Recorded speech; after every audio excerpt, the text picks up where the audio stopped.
And this is the part that keeps school builders stuck. If you're building a school community and you haven't been paid yet, this video is for you. School builders don't get paid when they feel ready. They get paid when they do this one specific thing, and by the end of this video, you'll know exactly what that is. Most school builders think they're not getting paid because they need more time. They need more members, they need more content, they need more confidence, and they need more proof. And that sounds reasonable, but it's not what's actually stopping you. What's stopping most school builders from getting paid has nothing to do with strategy. It's permission. You're waiting for a moment where you finally feel ready, and that moment almost never comes. Here's something I really want you to think about. A lot of school owners are building communities based on skills that they already have, that they've acquired through a 9-to-5 job, which is a very smart thing to do, by the way. What I want you to think about is this concept that your boss is a paying customer. Your employer has a problem, they pay you to solve it. That's it. That is the transaction. You don't walk into work every day thinking if you've earned the right to get paid. You don't question whether you're good enough to solve the problem. You just do the work and you get paid. Online, you're doing the same exact thing, but suddenly you tell yourself a completely different story, because online there is no job title, there's no manager, there's no one validating you. So your brain fills in the gap and you start saying things like, who am I to charge? No one's ever going to pay me for this. I haven't earned it yet. That doesn't mean that you're not allowed to charge. It just means you haven't charged yet. What's interesting is that most school builders are already doing the thing that gets people paid. They just never cross the line into it. And crossing that line has nothing to do with the size of the audience. It has nothing to do with being a quote unquote expert, and it has nothing to do with your confidence level. If people are asking you things like, what do I do next? Can you help me with that? That was really helpful. You should charge for this. I can't believe this is free. Those aren't compliments. Those are literal buying signals. Most school builders hear those signals and then they ignore them. They keep helping, they keep explaining, they keep giving, but they never invite the actual payment. I'm going to give you a real example of what this actually looks like. When I first started Mindset School, there were no tiers. It was either free or paid. I didn't have a high ticket offer inside that group, and I didn't have any upsells. It was just a paid community, and I gave everyone a 20-minute one-to-one call with me. And I made a rule. I told everyone that I will not pitch you on these calls. I will not try to sell you anything. And the reason that I did that is because my audience told me that they hated coming to calls because they were afraid that they were going to get pitched. They were going to get sold something. So I stopped doing it. I listened to my audience. And doing these one-to-one calls in this format has changed my entire business. And I can't stress enough how important it is to add this to your school community. It will change everything for you. But this is what happened when I did these calls. Two things happened. People showed up. They actually came to the calls before they weren't coming to the calls. And then the big part is that they actually trusted me. And then on the calls, because I was helping them, it was, hey, we're going to work for 20 minutes. We're going to work on one thing that gets you closer to where you're trying to go. Not 5 things. We're going to work on one thing and we're going to move you forward. Create a win for the customer. On these calls, because I was helping them, people were asking me things like, how do I get more time with you? What do I do next? Is there a way to work with you more? What does that look like?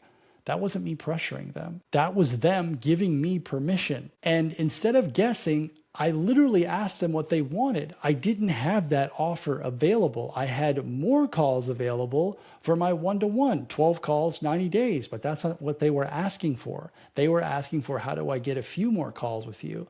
And I asked them literally, like, how many more calls do you want?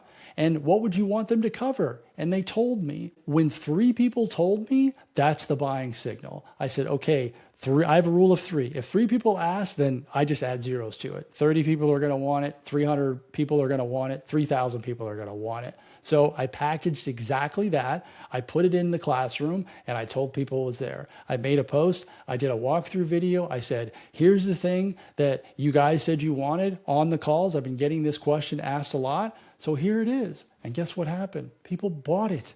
And a lot of people bought it. And it wasn't because I convinced them to do it.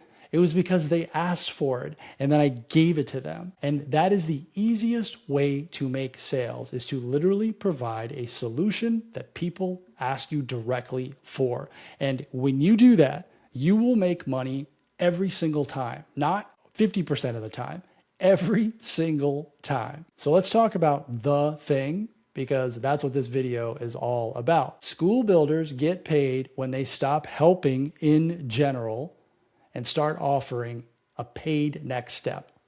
That's it. Not selling, not pressure, not hype. Just saying, if you want help with this specific thing, here's how. There's another reason that school builders get stuck. They think that they need to reach the entire world. And let me just tell you that you don't. Most of you don't need hundreds of thousands of people. You probably need about 1,000. Think about the math. If you had a $1,000 product and 1,000 people bought it, that's $1 million. Would that work for you? What if it was 500 people? What if it was 200 people? Most people never stop to decide what they actually want. They just assume that they need more reach. You do not need the entire internet. You need alignment. You need to identify the number of people that you want to help and go find them. And if it's 1,000 people, then go find 1,000 people. Pretty much everyone can go find 1,000 people given enough time and dedication and consistency. Here's another big miss with school owners that I see all the time. If you don't have a paid offer, people assume that everything that you do is for free. And when people assume everything is free, they stop asking, or they don't ask at all. A paid offer creates boundaries. Boundaries create respect, and respect makes charging feel normal. If you think about that, it's very clear. If someone comes into your freemium community, they know that you do something for free. Then they'll see the paid tiers or the paid stuff inside the classroom, knowing that there's an actual boundary. I get this for free, and if I want this, then it becomes paid. And you're setting that precedence from day one when they walk into the community. Not having a paid offer is doing you a disservice, especially if you're going to utilize the one-to-one call strategy that I think is really, really important.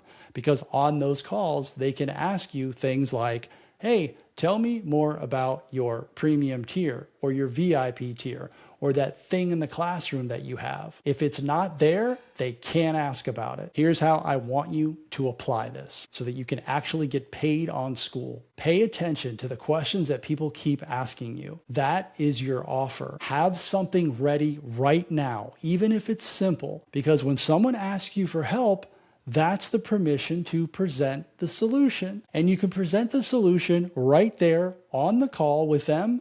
You can show them in the classroom. You can show them the tier and just walk through it with them. You can also send them to a Google document. I do that quite a bit, especially if my higher paid offers are more long-winded and I want them to review it. And don't be afraid to let them decide right on the call. You show the solution that they asked for. You talk about the offer. Here's what it is. And then you just stop. Do you have any questions? Does that sound like something that would work for you? Stop talking. Don't talk yourself out of it. Remember, they gave you permission. They asked you about it. Present the solution. And if they don't decide right then and there, then you are the one who has to make sure that you follow through on that. I'm going to leave you with this. You don't get paid when you feel ready. You feel ready after you get paid. That's the shift. And once you see it, you can't unsee it.